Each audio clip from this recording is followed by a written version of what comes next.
Muchas gracias a todos por su presencia y demos inicio como tal al tema. El tema a tratar es un tema que a mí me parece trascendente para la cotización del dólar en el largo plazo, que es el NAFTA y los acuerdos o la renegociación que se está llevando a cabo en estos momentos entre México, Canadá y Estados Unidos, especialmente en el apartado automotriz, que es uno de los apartados que más quiere proteger Estados Unidos en este proceso de renegociación, considerando también que es una de las ramas industriales más importantes en Estados Unidos para la generación de empleo. Y este es uno de los focos medulares que ha tenido la administración Trump, no solo durante estos primeros días, primeros meses de su administración, sino también durante el proceso de campaña electoral, y que fue uno de los aspectos que más pesó sobre la decisión de los votantes al momento de ir a las urnas. Así que bueno, demos inicio y empecemos. Esto es lo que nos interesa de este apartado, lo que se le denomina en las normas de origen como valor agregado nacional. El valor agregado nacional es una modalidad de cálculo para cada uno de los países en el cual se va a representar cuánto de producción nacional debe de ir directamente en los productos terminados eh, y armados tanto en Estados Unidos, México y Canadá en el sector automotriz. Para el caso de México exclusivamente es lo que estamos viendo en este momento, nos habla de que un 29% a partir del 2003 debería de ser fabricado directamente en México y aportado hacia el producto final en términos automotrices o de refacciones. Esto es uno de los apartados que está en proceso de renegociación. ¿Por qué? Porque este 29% es relativamente bajo para la industria y esto permite que directamente proveedores de fuera del bloque puedan estar proveyendo de materias primas y de bienes finales que pudieran ser agregados a lo que es el proceso de construcción y fabricación de automóviles y autopartes. Y ello ha llevado a una fuga de capital por parte de Estados Unidos y de Canadá hacia México y hacia Asia, permitiendo directamente que se puedan estar negociando en estos tres países productos que tienen un bajo nivel de origen en el bloque económico. Y ello ha derivado en una serie de conflictos. Estos conflictos se han agravado a lo largo del tiempo, pero veamos ahora directamente lo que estipula para lo que es Estados Unidos. Autopartes.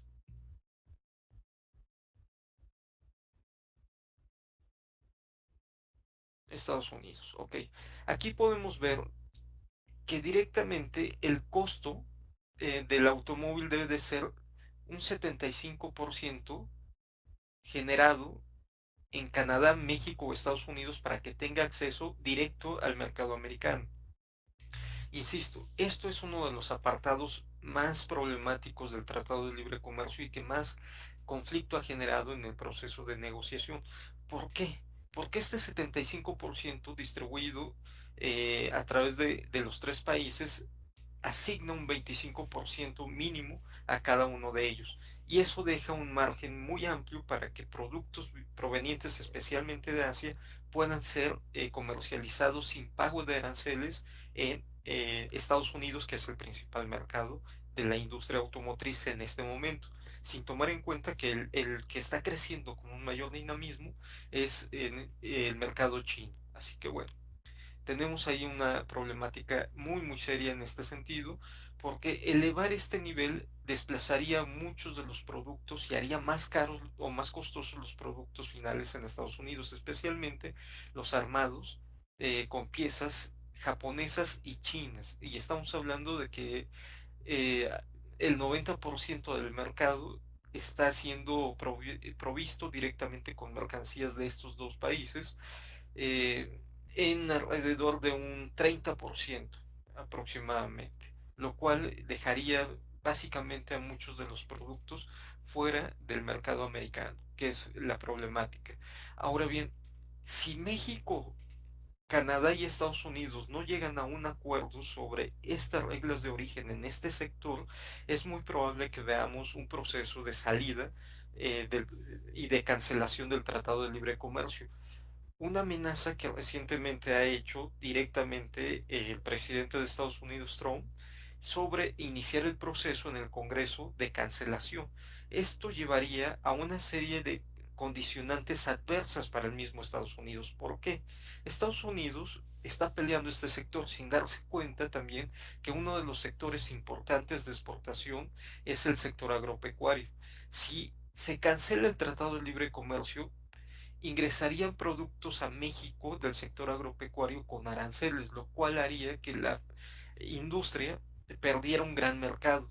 ¿Por qué? Porque México está buscando mercados alternos en Sudamérica, lo cual llevaría una problemática mucho más fuerte hacia la producción americana al ser desplazada del mercado cautivo, lo cual originaría una fuerte depreciación del dólar en largo plazo. Lo que podríamos estar viendo es el siguiente escenario. Este es un gráfico en términos de mes. El gráfico nos está mostrando una tendencia depreciatoria muy fuerte por parte del dólar después de que la Reserva Federal detectara problemas con su ritmo de crecimiento y que incluso pusiera en entredicho el nuevo incremento hacia diciembre. Es una probabilidad todavía 50-50 de que este incremento en diciembre se cancele ante la debilidad económica que está pasando en Estados Unidos, tanto en el mercado laboral como en su producción industrial.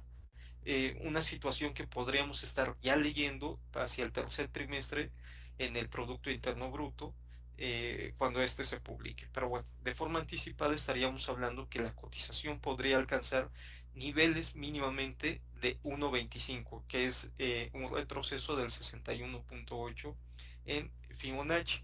Esto directamente ante riesgo de cancelación. Si se presenta una cancelación del Tratado de Libre Comercio, entonces podríamos ver un disparo todavía más fuerte en la cotización y estaríamos hablando de cotizaciones aproximadamente de 1.31 a 1.32 mínimo. Y con efectos probables de recesión económica estaríamos viendo incluso cotizaciones muy cercanas al 1.38. Como verán, estas cotizaciones o esta tendencia se puede desarrollar en un periodo muy corto de tiempo y llevaría al dólar a sufrir una serie de problemas no solo en la cotización, sino también en la demanda de bonos del tesoro. Y esta demanda de bonos del tesoro que se espera se disminuya a partir de los riesgos del país, podría propiciar todavía que el proceso de depreciación se acelerara en futuros meses, lo cual llevaría a un proceso de salida por parte de, sobre todo de China, de el dólar, lo cual repercute en los flujos comerciales internacionales. Todo esto, insisto, es a partir de el Tratado de Libre Comercio y la probable cancelación.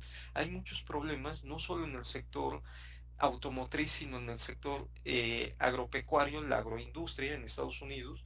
Y esto es lo que podría generar un efecto todavía más nocivo hacia la economía americana, que el sector agropecuario de Estados Unidos perdiera la dinámica que hoy día está llevando. Es uno de los principales productores de maíz, uno de los principales productores de leche y prácticamente su mercado cautivo es México. La pérdida de este mercado significaría un gran retroceso económico para muchos de los estados de la Unión Americana, sobre todo los estados como son Florida, que hoy día está pasando también condiciones muy adversas, California, lo que es directamente los estados literalmente del medio oeste, y ello causaría una serie de recesiones internas en cada uno de los estados que podría detonar en una recesión global en Estados Unidos. ¿Okay?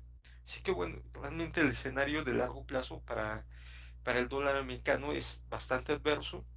El escenario también está asociado a lo que es los incrementos de la tasa de fondos federales. Es muy probable que la Fed no incremente las tasas de fondos federales, insisto, para diciembre, y eso repercutiría también en la cotización, elevando mínimamente, insisto, a la zona de 1.25, 1.24 la cotización. No sé si tengan alguna duda. Ok, si no hay dudas, pasaré a hacer el análisis de lo que es la libra, que es realmente también uno de los pares con los que más se va a depreciar el dólar. Y bueno, aquí directamente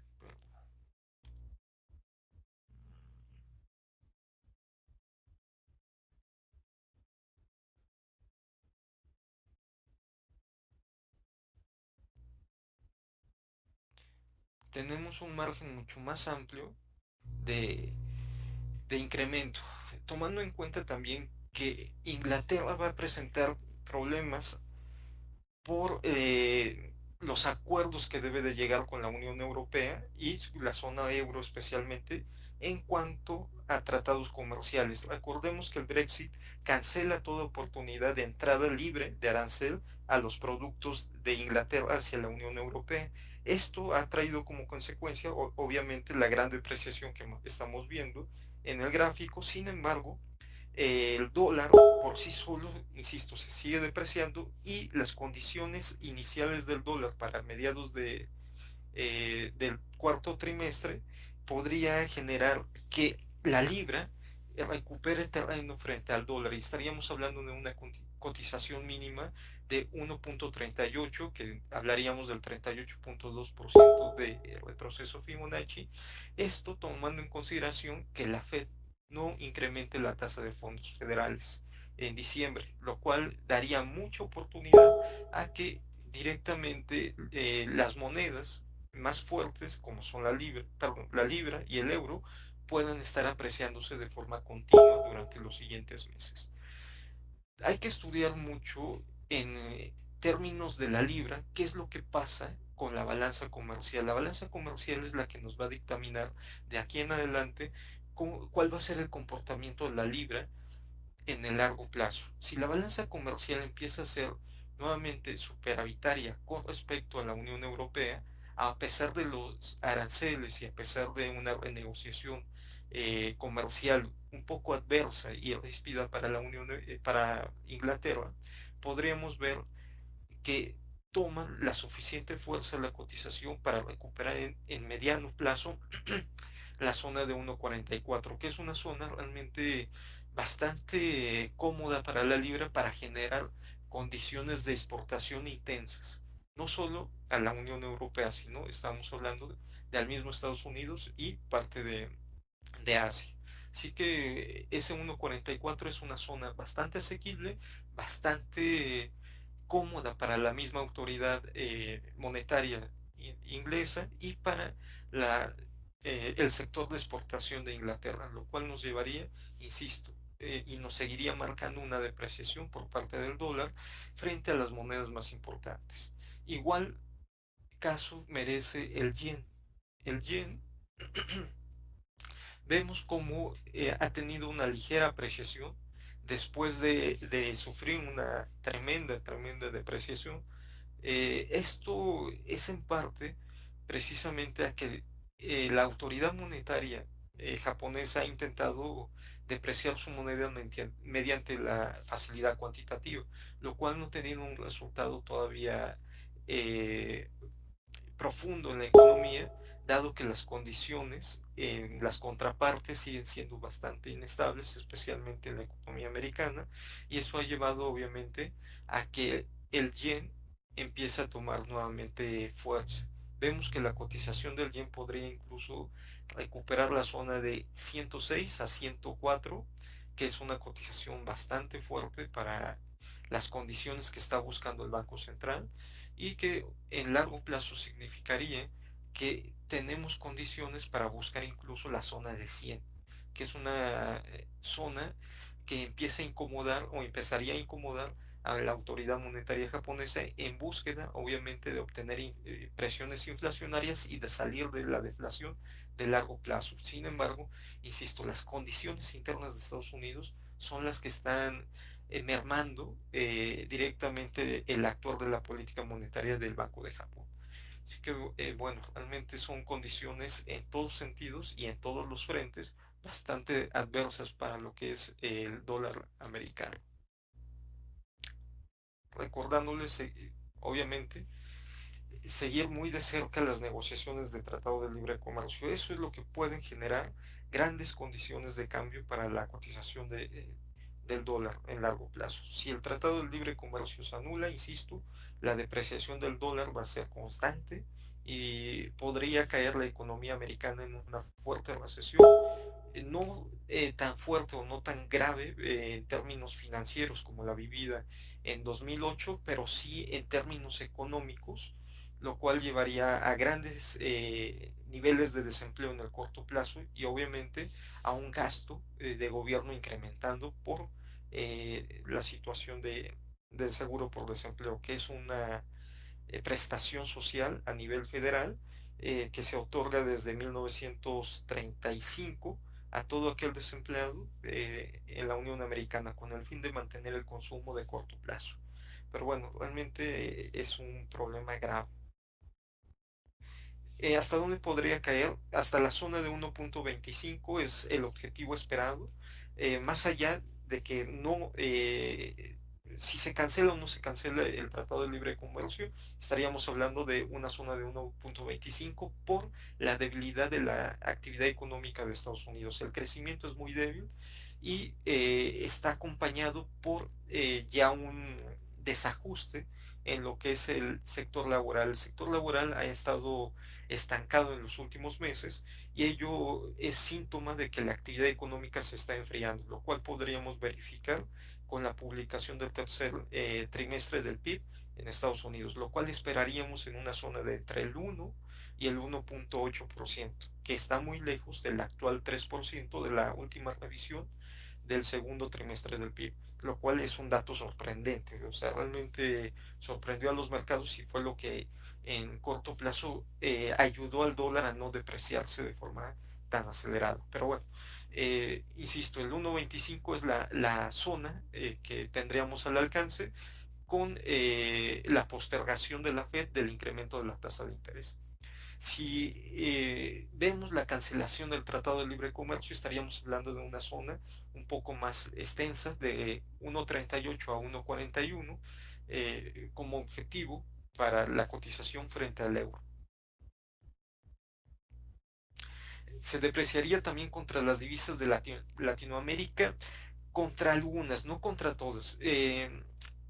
Desgraciadamente, frente al peso mexicano tendría una fuerte apreciación. ¿Por qué? Porque México estaría perdiendo el principal socio comercial si se cancela el Tratado de Libre Comercio. Estamos hablando que México exporta el 80% de sus exportaciones hacia Estados Unidos. Así que somos altamente dependientes del mercado americano. Ahora bien, frente a monedas como el peso chileno, frente al real, frente al peso argentino, podríamos ver condiciones de depreciación del dólar frente a estas monedas. ¿Por qué? Porque México buscaría como mercados alternos de abastecimiento de productos agrícolas a estos mercados, especialmente Argentina y lo que es Brasil, con lo cual la dinámica económica en estos dos países se incrementaría y también de una forma colateral empezarían a demandar bienes y productos intermedios desde Chile, que es uno de los proveedores más importantes para lo que es la industria, especialmente para el cobre. ¿Okay? Así que bueno, estos tres países tendrían ventajas realmente muy fuertes para ver que sus monedas se aprecian en el mediano y largo plazo conforme la demanda de bienes y productos finales del sector agropecuario se desplaza de Estados Unidos hacia Sudamérica por parte de México. ¿Okay? No sé, ¿alguna otra pregunta? No olviden, insisto,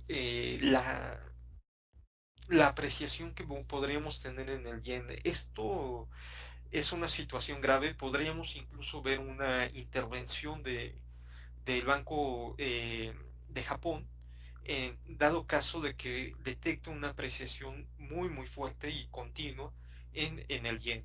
La zona que podríamos estar viendo como una zona donde podría intervenir el Banco de Japón es la zona de 104 a 105 yenes por dólar. Esa zona es una de las zonas que mantendría como piso la autoridad inicialmente. Si el mercado sigue arrastrando directamente a la cotización, podríamos ver, insisto, la zona de 100 y es donde la autoridad estaría de forma continua apoyando la depreciación del yen.